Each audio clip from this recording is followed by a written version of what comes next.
अंजली दमानिया यांच्याकडून लक्ष्मण हाके यांचा वाल्मिक कराड सोबतचा फोटो ट्विट, तर कराड यांचे सगळ्यांसोबतच फोटो. मात्र धनंजय मुंडे यांना टार्गेट का केलं जातंय, हाकेंचा आरोप. संतोष देशमुख यांच्या हत्येच्या 2 दिवस आधीपर्यंत सुरेश धस कराडच्या संपर्कात होते. राष्ट्रवादीच्या मिटकरी यांचा गंभीर आरोप. तर सीडीआर काढा, धस यांचं थेट आव्हान. देशमुख यांच्या हत्येचं गांभीर्य धस आणि जरांगे यांनी कमी केलं.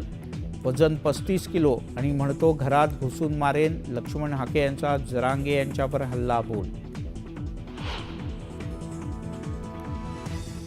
सरपंच हत्या प्रकरणाचा वाल्मिक कराड हाच प्लॅनर, कराड हाच सिरियल किलर.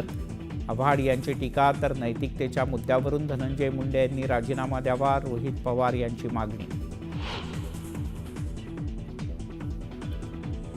आपला पक्ष सत्तेत जाणार असल्याच्या बातम्या या केवळ अफवा. सत्तेत जाण्यापेक्षा जे सोबत येतील त्यांना घेऊन लढणं पसंत करू, शरद पवार यांचं बैठकीत भाष्य.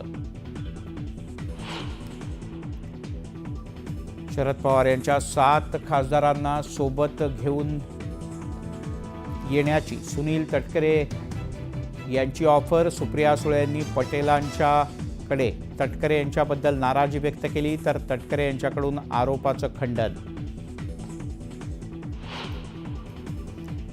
काही दहशतवाद्यांच्याकडून हिंदू नेत्यांना टार्गेट करण्याचा धोका. हिंदू नेत्यांची हिटलिस्ट तयार केल्याची सोशल मीडियात माहिती. मंत्री नितेश राणे यांचंही यादीत नाव. बाबा सिद्दीकी यांच्या हत्येमागे बिल्डर लॉबी. मुलगा झिशान सिद्दीकीकडून शंका व्यक्त. तर आरोपींनी आणखीन एका हत्येचा कट रचल्याचाही दावा.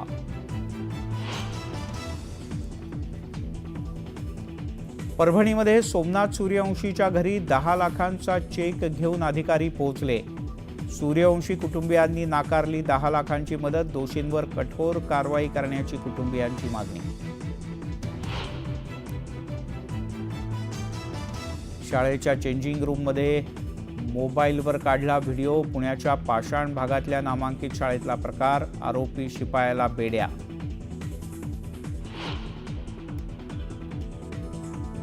आणि 5 महिन्यानंतर कोल्हापूरच्या विशाळगडावरची संचारबंदी उठवली. 14 जुलैच्या घटनेनंतर तणावपूर्ण शांतता.